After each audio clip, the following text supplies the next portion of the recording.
I think of home, I think of a place where there's love overflowing. I wish I was home, I wish I was back there with the things I've been knowing, winds that make the tall grass. Hi, my name is Larry White, and I am your producer and director of The Inner Beat.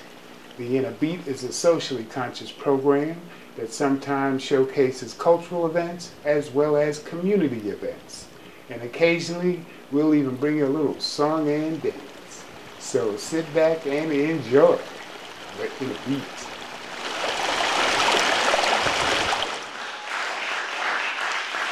And don't tell me that because you're the President of the United States, you can't address the problems of the black community. He can do it, and he should do it, and he must do it.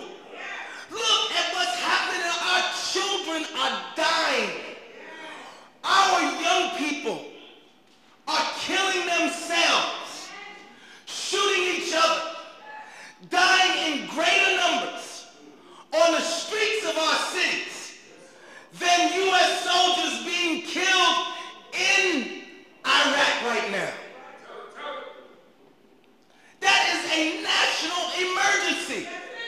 If white children were dying in the numbers of black children, the whole federal government apparatus would be mobilized to save them. But it's only poor black people. That's all it is.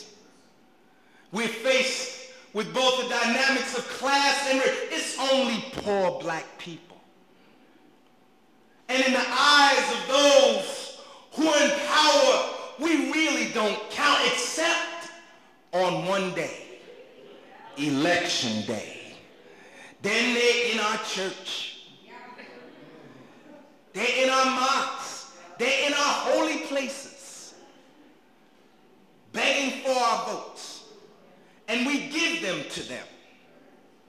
And then a year later, we look for our issues on your agenda, and we don't see them. We don't see anybody talking about the greatest loss of black wealth in the history of the country, home foreclosures. More black people have lost their homes in the last 3 years than since emancipation. It's not on your agenda. We don't see structural unemployment, 50% unemployment rates of black men in cities across this country. You know what depression level unemployment is?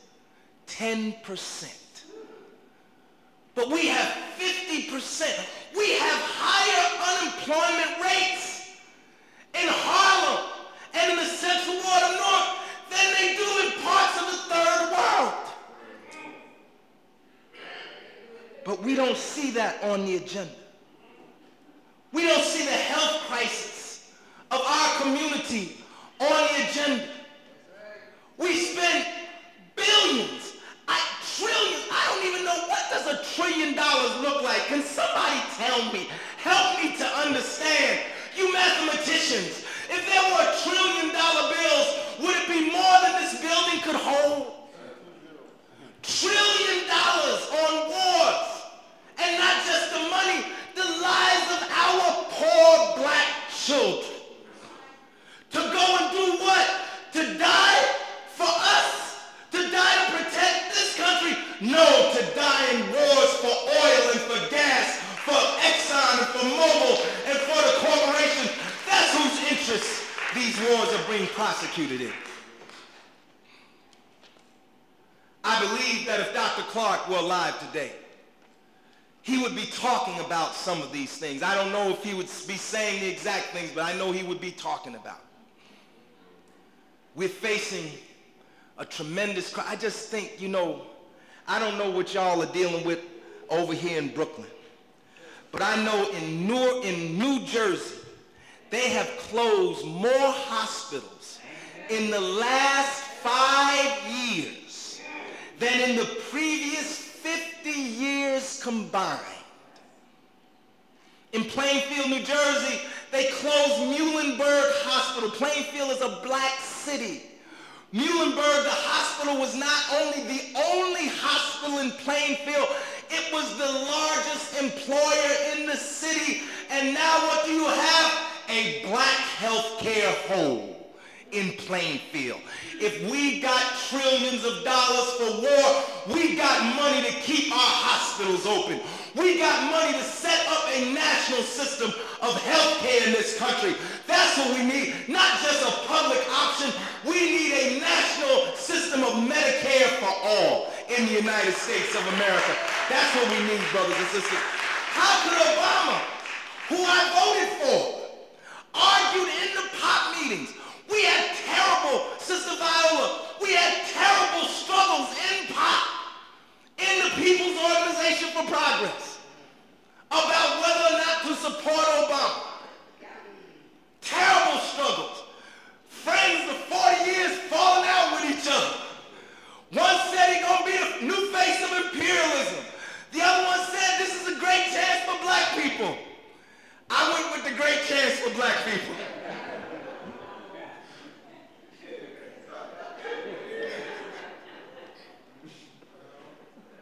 Obama, who had supported national health care as a state legislator in Illinois, who then would not even invite Congressman Conyers to the first meeting because Conyers had the bill in the Congress to create a national system of health care. Brothers and sisters, Dr. Clarke tried to get us to understand that this is a power game. People are not going to address your issues simply because it is the morally correct thing to do.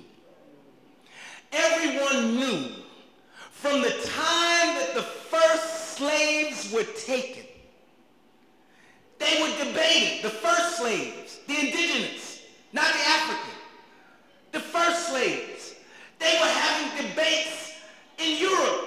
De las Casas and others were debating because they knew that slavery was wrong.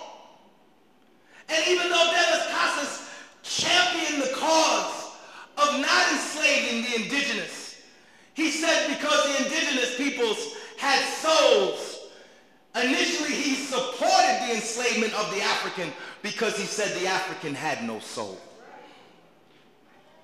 But they knew slavery was wrong. But it did what? It made money. It was a money maker. It was a hand over fist money maker. That's why it lasted for do you know that slavery lasted for 500 years? Not 50, not 500 years in the Western Hemisphere. From the time that the first slave was taken, 500 years.